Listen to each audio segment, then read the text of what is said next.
Bonjour, bonjour. Alors, petite vidéo, 1 an après la dernière, je crois, sur ce compte, c'est pas grave, on essaye d'être plus active, mais pour être active, faut pas que je me pose trop de questions et faut pas que je sois perfectionniste, donc ça va être vraiment, vraiment moi qui ai envie de parler. Voilà, tout simplement. Alors, aujourd'hui, en fait, j'avais envie de parler de ma pile à lire 2026. Pile à lire, c'est un terme bien officieux parce que j'ai pas vraiment de pile à lire officielle, c'est-à-dire que moi je range tous mes bouquins dans la bibliothèque, que je les ai lus ou que je les ai pas lus, je m'en fiche un petit peu. Par contre, il y a un espace qui semble vivre, comme ça, qui semble être animé d'une vie, voilà, un petit peu contre mon gré. C'est à côté de mon lit. J'ai tendance à entasser les livres que je viens d'acheter. Mais en fait, en les prenant pour faire cette vidéo, je me suis rendu compte qu'il y en avait quand même qui étaient là depuis très longtemps, donc qui auraient dû depuis longtemps rejoindre ma bibliothèque, mais je ne sais pas pourquoi. Cette pile continue de grossir. Voilà, elle est sans doute possédée, je ne sais pas. Donc j'ai pris cette pile parce que comme ils sont à côté de mon lit, c'est des livres que j'ai sortis volontairement de ma bibliothèque ou alors que je n'ai pas rangé dedans parce que j'avais envie de les lire à un certain moment. Il y en a qui ont des vraies bonnes raisons d'être là, enfin vraies bonnes raisons, ils ont tous une bonne raison, mais je veux dire que je me rappelle de la raison pour laquelle ils sont là. Alors on est parti. Du coup, premier livre que j'ai envie de vous présenter, donc c'est ce livre-là, Le riz et la mousson de Kamala Markandaya. Alors lui, je l'ai trouvé d'occasion, il me semble qu'on ne le trouve plus neuf, en tout cas pour l'instant. C'est un livre qui est dans ma pile à lire depuis longtemps, parce que ça fait peut-être 2 ans que je l'ai maintenant. Je l'ai toujours pas lu et je l'ai ressorti là cette année puisque je prévois de partir en Inde avec mon copain cette année, à la fin de l'année, et donc j'ai envie de lire des autrices indiennes. Et celle-ci en fait partie puisque je m'étais déjà intéressée à elle il y a 2 ans, ce qui fait que j'avais commandé 2 de ses livres. Il y en a un d'ailleurs que j'avais acheté neuf, donc qui était encore disponible dans une maison d'édition. Je me rappelle plus laquelle et je l'ai pas sous la main là, mais voilà. Donc je l'ai pas encore lu, donc j'ai hâte de lire ça tout simplement. Un livre que j'ai commandé il y a pas longtemps non plus, c'est La splendeur du Portugal de Antonio Lobo Antunes. J'ai étudié cet auteur quand je passais l'agrégation il y a quelques années. J'avais lu Le cul de Judas, que j'avais beaucoup aimé, et ensuite j'avais lu 2 autres de ses romans dont les titres m'échappent parce que j'ai une mémoire de poisson rouge. Mais La splendeur du Portugal, je l'ai pas lu et ça a l'air d'être une forme narrative un petit peu comme une sorte de monologue ou de dialogue entre 2 personnages, si j'ai bien compris, enfin en tout cas quand j'ai feuilleté le début. Tout ce qui est forme narrative de ce type, ça m'intéresse, donc je pense que ça va être très bien. Euh, des poèmes de Marina Tsvetaeva, qui est ma poétesse préférée, dont j'ai lu beaucoup de recueils. Ça, c'est Poèmes de maturité. C'est le tome 1, il y a 2 tomes dans cette édition où c'est Sirte Poche, la collection ici. Et c'est une édition, c'est les éditions Sirte, donc collection poche, et c'est une édition qui est bilingue. Donc ça c'est chouette, même si je parle pas du tout et je ne lis pas du tout le russe, mais j'aime bien avoir l'édition bilingue, je trouve ça chouette. Qu'est-ce que j'ai d'autre? Ah oui, j'ai ce petit livre, La bibliothèque des rêves secrets de Michiko Aoyama, qui est une autrice japonaise. Alors ce livre-là, je l'ai pour une raison particulière. Je suis professeure, formatrice de français langue étrangère et c'est une de mes étudiantes qui me l'a recommandé il y a quelques semaines et donc je l'avais pris. Donc j'ai hâte de le lire. Ça a l'air d'être une lecture vraiment très, très cocooning et en fait, c'est un roman choral, donc c'est-à-dire qu'en fait, on a les histoires de plusieurs personnages qui sont pas du tout reliés entre elles. Enfin, en tout cas, j'ai pas l'impression qu'elles soient reliées entre elles. J'avais déjà lu la première histoire pour en discuter un petit peu avec elle. J'avais commencé la deuxième et c'est une petite lecture très, très douce, très cocooning, très facile à lire. C'était vraiment bien, en tout cas, la première histoire que j'avais lue, donc j'ai hâte de le continuer. J'ai Le jour des caméléons de Ananda Devi. Alors là, pour le coup, je l'ai jamais lu.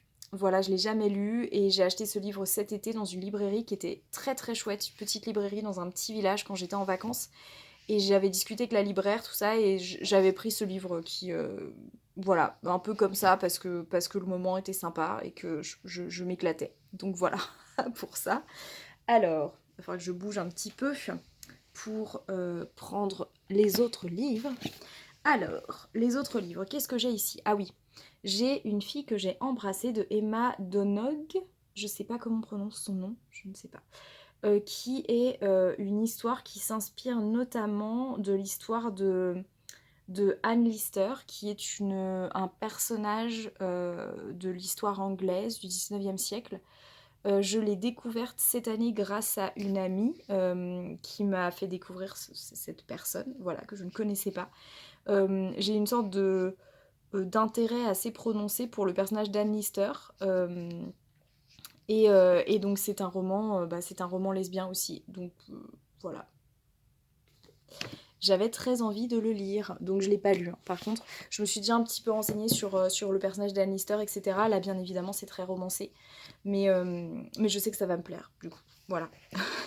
Qu'est-ce que j'ai d'autre? J'ai Silvina Ocampo. Hop. Donc, Mémoire secrète d'une poupée. Alors, il y a des choses à l'intérieur, etc. Pourquoi? Parce qu'en fait, je suis partie en Argentine au mois de novembre.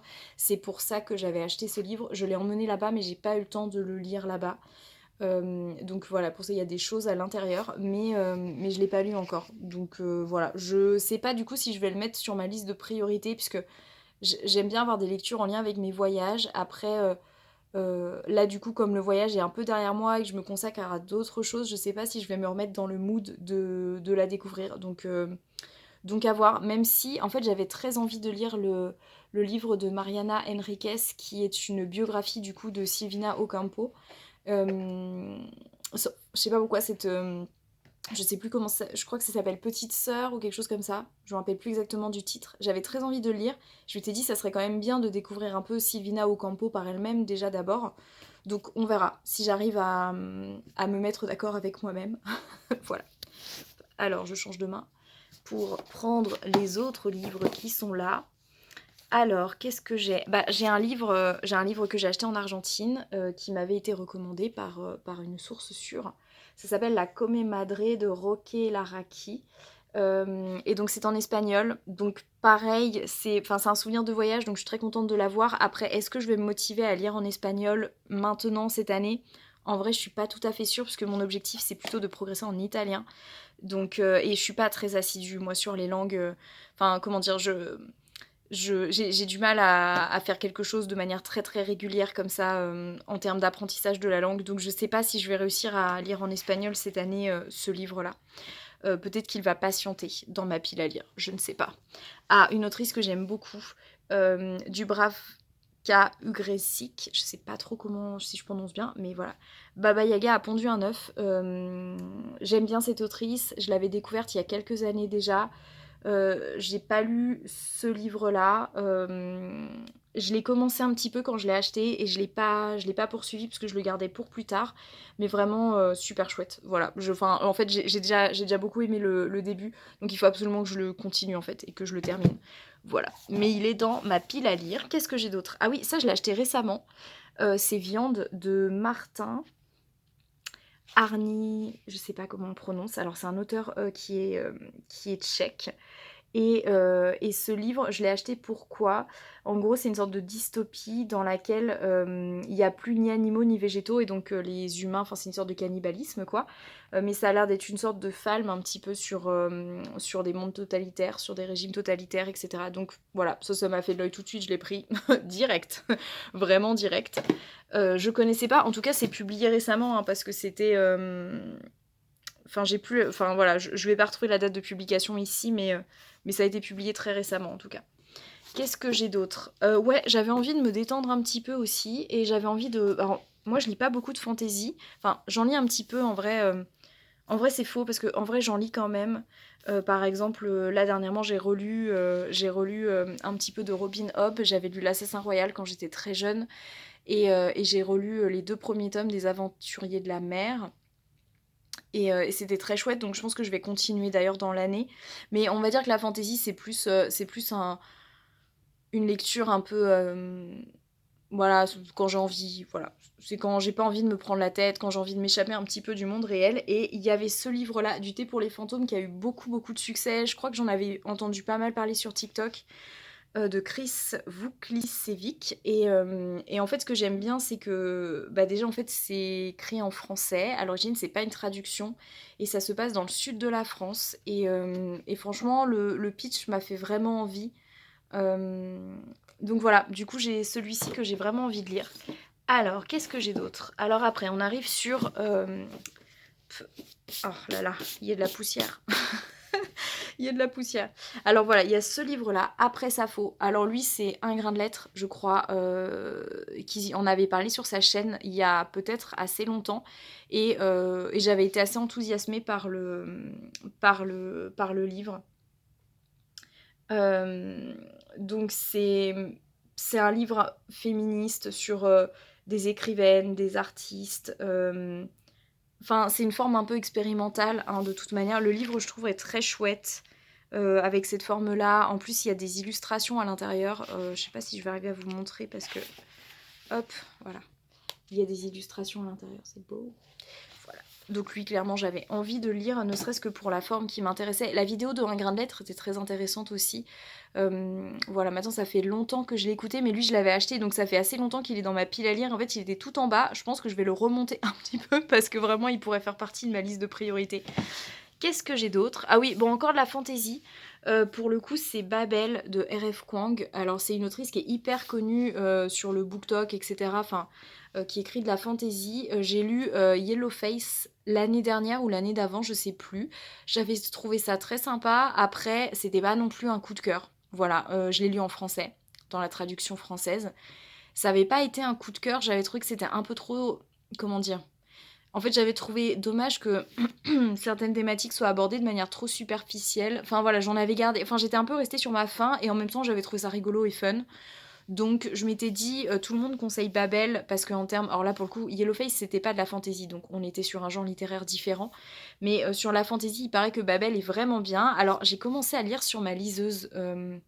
Il y a quelques temps, je l'avais emprunté sur ma liseuse et j'avais accroché au début, mais pas non plus au point de continuer la lecture. Donc, je l'ai aussi en format papier parce que je l'avais trouvé, bonne maison que j'ai trouvé en boîte à livres lui. Donc voilà. Du coup, je l'ai pris, mais je sais pas en vrai si je vais poursuivre, si je vais continuer, etc. Mais on verra. Qu'est-ce que j'ai d'autre? Voilà. Hop. Ah bah oui, si j'ai celui-ci. En fait, j'en ai encore deux qui sont pas du coup de la fiction.